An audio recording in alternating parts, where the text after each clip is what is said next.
कौन सा शिष्य अपने सद्गुरु के सूक्ष्म स्वरूप के दर्शन करता है? देखो, सद्गुरु के दर्शन तो सभी करते हैं क्योंकि वो स्थूल शरीर के दर्शन है। सूक्ष्म स्वरूप के दर्शन करना ये कुछ अलग बात हुई। इसके विषय में शास्त्रों में भी ज़्यादा बताया नहीं गया है क्योंकि ये अध्ययन का नहीं, रियलाइजेशन का मार्ग है। अध्ययन तो पढ़कर सुनकर आ सकता है, लेकिन रियलाइजेशन तो भाई अनुभव पर ही आधारित है। अब आप संतों के इतिहास उठाकर देखेंगे तो सूक्ष्म स्वरूप के दर्शन के बारे में ज़्यादा कुछ नहीं कहा गया है। आप वैसे खुद विचार करके देखो कि सूक्ष्म स्वरूप क्या होता होगा। थोड़ा तो अनुभव करोगे तो इस विषय में थोड़ी सी जागरूकता आएगी। लेकिन यदि सूक्ष्म स्वरूप के दर्शन के विषय में हमें नहीं पता है और हमारा ध्यान उस ओर नहीं जाता, तो भाई उधर जाने की हमें ज़रूरत है। क्यों ज़रूरत है? क्योंकि भाई हमारी जो आध्यात्मिक तरक्की है, जो हमारी चढ़ाई है, वो सूक्ष्म स्वरूप पर ही निर्धारित है। देखो, आमतौर पर हमारी ज़िंदगी है ही कितनी? आमतौर पर 70-80 साल की हमारी आयु है, वो भी यदा कदा। जबकि ये जो कर्मों का जंजाल है ये बहुत बड़ा है। इसके अंदर हमें सांसारिक काम धंधे भी करने हैं और ये जो हमने नाम लिया हुआ है या परमार्थ में जो उन्नति करना चाहते हैं, इसमें हमें जब तक सद्गुरु के सूक्ष्म स्वरूप के दर्शन नहीं होंगे तब तक हमारी आध्यात्मिक तरक्की है जो वो संभव नहीं है। देखो, सिमरन हम कर सकते हैं। कैसे? क्योंकि हमें नाम मिला हुआ है। सिमरन हम वैसे भी करते रहते हैं। क्यों? क्योंकि भाई हमारी कुदरती आदत है। अच्छा भाई, हम भजन भी कर लेंगे। क्यों कर लेंगे? क्योंकि भाई कहा जाता है कि सिमरन के बाद भजन करना है। तो भजन की जो प्रक्रिया है, चाहे भजन पूरा हो चाहे अधूरा हो, लेकिन भजन भी हम कर लेते हैं। अब इसे कार्यवाही कहो या पूरी तरक्की के साथ, पूरी मेहनत के साथ किया गया कार्य कहो, लेकिन भाई जब तक इसके अंदर एक जो तत्व है छुपा हुआ कि सद्गुरु का सूक्ष्म स्वरूप, वो हमें नजर क्यों नहीं आता? वो किन लोगों को नजर आता है? और सद्गुरु का सूक्ष्म स्वरूप है क्या? देखो, पलटू साहब ने इस विषय में हमारी थोड़ी मदद की है। वो कहते हैं, धुन आने जो गगन की। वाणी को बड़े ध्यान से सुनने की ज़रूरत होती है क्योंकि वो 2-3 अक्षरों की ही वाणी होती है और इन वाणी में वो अपना सारा कुछ लिख देते हैं। निचोड़ ही लिखा होता है, खुल के कुछ नहीं कहेंगे। खुल के तो हमें करना है। वो कहते हैं, धुन आने जो गगन की सो मेरा गुरुदेव। यहाँ पर उन्होंने गुरुदेव किसे कहा है? उस धुन को कहा है। धुन आने जो गगन की, वो गगन की। अब ये तो आप और हम सभी लोग जानते हैं कि जो परमात्मा है, जो परमेश्वर है, जो सतलोक है, जो सचखंड है, जो स्वर्ग है, जो परमात्मा का घर है, जो आत्मा का घर है, जो वहाँ रहती है, वो सब गगन की ओर इशारा करते हैं।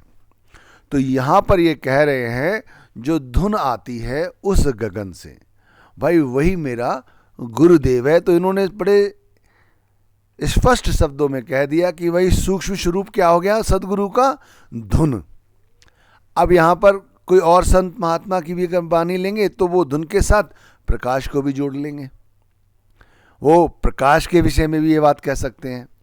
तो यहाँ पर लेकिन हम समझ सकते हैं कि पलटू साहिब जो इशारा कर रहे हैं वो सद्गुरु के सूक्ष्म स्वरूप के बारे में बता रहे हैं। हमने सिमरन किया, भाई सिमरन करने की हमारी कुदरती आदत है। सिमरन हम नाम का कर रहे हैं, तो यहाँ पर जो ध्यान हम दे रहे हैं या हमारे ध्यान में आ रहा है वो सद्गुरु का स्थूल शरीर है, सूक्ष्म स्वरूप नहीं। सूक्ष्म स्वरूप सद्गुरु के जैसे सद्गुरु सत्संग में दर्शन देने आते हैं तो वो भी सद्गुरु का स्थूल स्वरूप है, सूक्ष्म स्वरूप नहीं। सूक्ष्म स्वरूप कैसा हो सकता है? सूक्ष्म स्वरूप वो हो सकता है या वो होता है जो हमें अपने अंदर निज घर दिखाई देता है। अब देखो बड़ी चमत्कारी चीज़ है, ये समझने की ज़रूरत है। जब रियलाइजेशन करोगे तो अनुभव में आ जाएगा। भाई वो स्वर्ग कहाँ है, या वो सत्यलोक कहाँ है, या वो सचखंड कहाँ है। वो पलटू साहब ने कहा है कि भाई धुन आने जो गगन की, यानी वो गगन में है, और हम सिमरन कहाँ कर रहे हैं, इस धरती पे बैठ के, इस धरती पे है, यानी हम यहाँ हैं और वो वहाँ है, यानी उस लोक में। इसे और सरलता से समझाने की कोशिश करता हूँ। एक शब्द आपने सुना है, सोहम। सो माने वो, यानी वो कुल मालिक, और हम यानी कि हम, यानी मैं, इस शरीर। वो उस वहाँ रहता है उस गगन में, और हम यहाँ रहते हैं इस धरती पर। लेकिन जब हम उसकी याद करते हैं, यानी सो, वो हमारे अंदर जाता है। अगर हम इस तरह श्वास भी लेते हैं, हम ध्यान करते हैं, तो हमारी जो श्वासों के साथ जो अंदर जाता है वो सो जाता है, यानी वो कुल मालिक जाता है। और जो बाहर निकलता है वो मैं मेरी निकलती है, हम निकलते हैं। सो हम, वो आता है हम जाते हैं, वो जाता है आता है हम जाते हैं।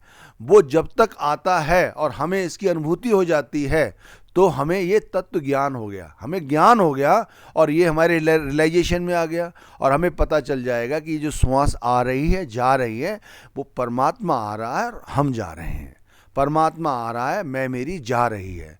तो यहाँ पर जो व्यक्ति अध्यात्म में उन्नति कर चुके हैं, जो सिमरन भजन को महत्व देते हैं, गुरु नाम को महत्व देते हैं, बहुत से लोग गुरु को महत्व देते हैं, गुरु को भी महत्व देना चाहिए भैया, गुरु से ही सब कुछ तो है। लेकिन गुरु का महत्व का मतलब ये नहीं है कि गुरु जहाँ गए तुम उनके पीछे पीछे चलो। भाई ये कोई मूर्ति पूजा थोड़ी है, गुरु ये नाम भक्ति है। नाम भक्ति पीछे पीछे भाग के नहीं होती, नाम भक्ति टिक्कर होती है। इसीलिए तो कबीर साहब ने कहा है, तन थिर मन थिर वचन थिर सुरत निरत थिर होए, तो सुना ही होगा आपने। तो भाई यहाँ पर थिर करने की ज़रूरत है, ये सारा कुछ हमें अपने अंदर जाकर देखने की ज़रूरत है। तो सूक्ष्म स्वरूप के दर्शन करना, वो भी सतगुरु के, वो इतना आसान नहीं है। उसके लिए हमें अपने आप को उस सो के हवाले करना होता है, यानी हम सो हम अपने आप को उसके हवाले कर दें, सब कुछ वो आता रहेगा, हम जाते रहेंगे। ये जो प्रक्रिया है जब हम सिमरन के दौरान करते हैं, सिमरन के दौरान जब हम इस प्रक्रिया को लाते हैं, ध्यान रखना केवल सतगुरु हमारी मदद करते हैं, हमारी सहायता करते हैं, हमें भजन में और तरक्की दिलाने के लिए। ये जो शरीर है सूक्ष्म शरीर नहीं, जो सतगुरु का स्थूल शरीर है, ये खाली हमारी मदद करता है। लेकिन जो असली चीज़ है सूक्ष्म स्वरूप, वो भाई तभी आएगा, ऑटोमेटिक आएगा। ये शरीर जो स्थूल स्वरूप है वो छुप जाएगा, और वो छुपना भी चाहिए। कोई भी पूर्ण संत है ना, वो ये नहीं चाहेगा कि मेरे शिष्य के ध्यान के समय मेरा स्वरूप आ जाए, कोई नहीं चाहेगा। ध्यान रखना, वक़्त का पूर्ण संत तो कभी नहीं चाहेगा, और वो हर वक्त कोशिश यही करता है कि वो अपनी अक्ष जो है, अपना जो नूर है, वो नाम के आधार पर प्रकाश के रूप में, धुन के रूप में हमारे अंदर भेजता है, लेकिन खुद हमारे स्वरूप में नहीं आता। जो लोग अभी भी चाहे मूर्ति पूजा करो, चाहे गुरु के स्थूल शरीर की पूजा करो, बात एक ही हुई। लेकिन यहाँ पर जब तक हम आगे तरक्की यदि करना चाहते हैं तो हमें सूक्ष्म स्वरूप के दर्शन करने होंगे। बहुत गहरी चीज़ है, ये बड़े आसान से मैंने बोल दिया, आपने सुन लिया, ये ऐसे नहीं है। इसे एहसास में लाना है कि गुरु जो है वो हमारे सब कुछ है, लेकिन इनसे भी ऊपर कोई चीज़ है, वो है सूक्ष्म स्वरूप। क्योंकि इन्हें भी अपने सद्गुरु के सूक्ष्म स्वरूप के दर्शन हुए हैं, तभी इन्होंने हमें नाम दान दिया। नाम दान सभी नहीं दे सकते। नाम दान की जो प्रक्रिया है, जो नाम दे सकता है, वो केवल वही पूर्ण संत दे सकता है जो स्वयं सूक्ष्म स्वरूप के दर्शन करता हो, अपने सद्गुरु के। भाई शरीर तो आता जाता रहता है, हस्ती जैसे हमारे शरीर की ऐसे उनकी है, लेकिन उनके सद्गुरु भी उन्हें एक ताकत देते हैं। वो ताकत परमात्मा की अंगीकार है, एक ही है।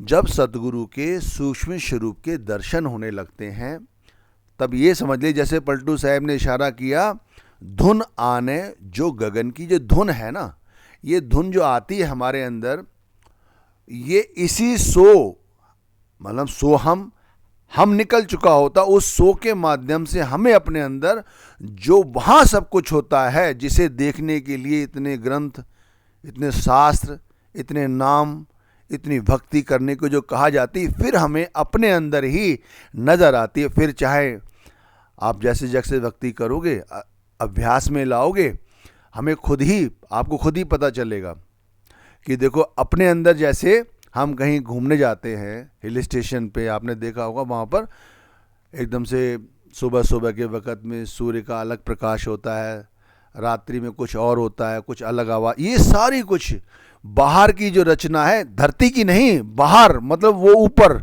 जो सचखंड की जो बातें हैं, उस लोक की बातें, वो हमारे इसी निज घर में दिखाई देती हैं। फिर सतगुरु का स्थूल शरीर वहाँ से हट जाता है, सूक्ष्म स्वरूप आता है। वो सूक्ष्म स्वरूप अपने साथ तरह तरह के महात्माओं के, तरह तरह के देवी देवताओं के, महापुरुषों के स्वरूप लेके आता है। अब ध्यान रखिए, उन स्वरूपों को लेके नहीं आता जो हमने यहाँ पर मैं मेरी के बना रखे हैं। यहाँ हमने बहुत सारे महाराजों की मूर्ति बनाई हुई है, ये अलग हैं, इनसे कोई लेना देना नहीं है, वो अलग ही है, उसका कोई अलग ही चीज़ है। अब उसको हम ज़्यादा डिटेल में तो भाई नहीं कह सकते, क्योंकि भाई जो गुड़ खाएगा वही तो गुड़ का स्वाद जानेगा। तो सतगुरु के सूक्ष्म स्वरूप के वही शिष्य दर्शन कर सकता है जो सतगुरु के सूक्ष्म स्वरूप के विषय में जानकारी रखने की जिज्ञासा रखता हो, जिसके मन में छटपटाहट हो। भाई कामी पुरुष एक न एक दिन अपना काम बना लेता है, लोभी पुरुष एक न एक दिन धन प्राप्त कर ही लेता है। जिस चीज़ की जिस व्यक्ति के मन में आसक्ति होती है वो पा ही लेता है। तुम सदगुरु के विषय में सोचोगे, तुम सदगुरु के ज़्यादा से ज़्यादा आश्रम के सेवादार बन जाओगे, और ज़्यादा सोचोगे सदगुरु की निकटता प्राप्त कर लोगे, भैया उनके आगे आगे पीछे रहोगे, लेकिन इससे फ़ायदा नहीं हो कुछ होगा। ठीक है, सेवा मिली हुई है, कर लो, कोई दिक्कत नहीं, लेकिन फ़ायदा यदि चाहते हो कि सदगुरु के सूक्ष्म स्वरूप के दर्शन हो, तो पहले सदगुरु की जो भजन बंदगी उन्होंने बताई है वो समझने की कोशिश करो। जब मृत्यु आती है ना, तो जब मृत्यु आती है तो व्यक्ति सोचते हैं कि सदगुरु का स्वरूप आएगा और सदगुरु ने बचा लेंगे, उन्हें यमों के हाथ से खराब नहीं होने देंगे। लेकिन भाई आपने कई ऐसे लोगों की मृत्यु देखी होगी जो आपके रिश्तेदार रहे होंगे, हो सकता है आपके माता पिता रहे हों, हो सकता है आपके कोई दादा दादी रहे हों जो नामधारी रहे हों। अच्छा, आपने उनकी शरीर की कभी दुर्गति भी देखी होगी।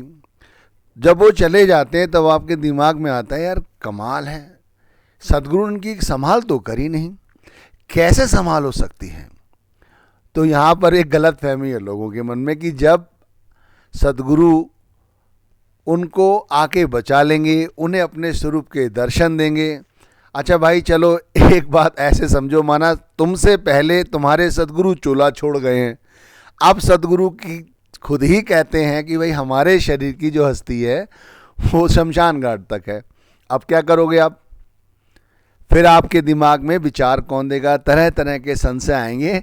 तो भाई यहाँ पर मैं फिर एक बात बड़ी दिलेरी से खोल के बता देता हूँ, यहाँ पर सदगुरु के किसी भी स्थूल शरीर के दर्शनों के बारे में बात नहीं की गई है, और ना ही ऐसा कोई स्वरूप नजर आएगा। जिन लोगों की आस्था अपने सदगुरु के स्थूल शरीर पर ही है, उन्हें तो भाई वही नजर आएगा। जैसे हम बच्चों से प्यार करते हैं, घर में पत्नी से प्यार करते हैं, पड़ोसियों से प्यार करते हैं, कारोबार से प्यार करते हैं, ऐसे ही हमारा प्यार सदगुरु से हो गया। इसमें कोई ख़ास बात नहीं करी आपने। अगर वाकई में आप चाहते हैं कि हम सदगुरु से सच्चा प्यार करें, तो सदगुरु के सूक्ष्म शरीर से प्यार करो। जो नाम है, जो नाम दिया है, नामे ही ते सब कुछ होया, जो नाम दिया है यही सब कुछ है, और यही हमारा सतगुरु है। सबद गुरु सुरत धुन चेला। अब समझ है, और इसे डिटेल में समझो, ये जो नाम है यही सतगुरु है, इसकी प्रामाणिकता हमारे अंदर कब जगती है? जब हम सद्गुरु के सूक्ष्म स्वरूप का ध्यान करते हैं। जब हमें सद्गुरु का सूक्ष्म स्वरूप सिमरन भजन के माध्यम से दिखाई पड़ता है, तब जब हम जाते हैं यहाँ से, उस समय भी सद्गुरु का सूक्ष्म स्वरूप ही हमें लेने आता है। ये शरीर नहीं जिसे देखते हो आप, इससे कोई लेना देना नहीं है। वो स्वरूप आता है, उस स्वरूप को चाहे फिर सद्गुरु का स्वरूप कहो, नाम कहो, परमात्मा कहो, जो कुछ कहो, वो उस पे होगा जो ध्यान भजन कर